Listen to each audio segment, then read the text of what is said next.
Aparat penegak hukum dan penegak perda Satpol PP. Kap Lebak tutup mata maraknya penambang batu bara. Lebak, Banten selaras online.com. Maraknya penambang batu bara di Kabupaten Lebak, Banten yang diduga ilegal, penegak perda Kabupaten dan aparat penegak hukum APH dibuat tidak nerdaya seakan-akan tutup mata. Padahal, kegiatan tersebut sangat vulgar dan warawirinya dump truk yang mengangkut hasil ilegal mining tersebut. Disinyalir pihak aparatur penegak hukum hanya diam membisu tanpa kata. Mungkinkah sudah kolaborasi dan kerjasama untuk melancarkan modus dugaan tambang ilegal tersebut dan seperti tudingan aktivis selatan bahwa APH dan Kasatpol PP-nya sudah disumpal dapat jatah dari hasil kejahatan ilegal mining supaya diam tak berkutik. Mungkin di Kabupaten Lebak diduga sudah budaya dan dinasti hukum memihak terhadap pengusaha yang notabene-nya sebagai penguasa.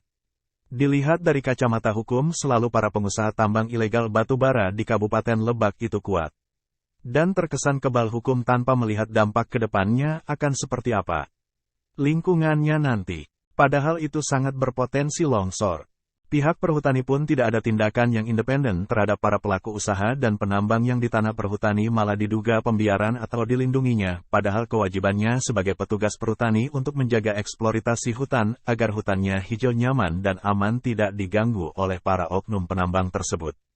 Sedangkan pada pasal 158 undang-undang tersebut disebutkan bahwa orang yang sengaja melakukan penambangan tanpa izin dipidana penjara paling lama 5 tahun dan denda paling banyak Rp.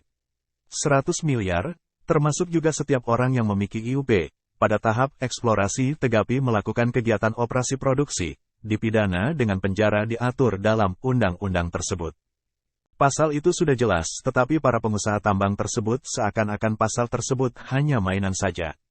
Dan tidak takut. Tim Badan Peneliti Aset Negara Lembaga Aliansi Indonesia Wilayah Lebak, Banten, Denny Martunus, yang selalu kritis terhadap para oknum tersebut, sangat memohon kepada instansi dan institusi yang terkait, baik Gubernur Banten, Bupati Lebak, Kejaksaan Agung, Mabes Polri, KPK, Kementerian Lingkungan Hidup dan Kehutanan, segera mengevaluasi dugaan penambang ilegal di Cihara, Panyaungan dan sekitarnya wilayah Lebak Selatan, Baksel.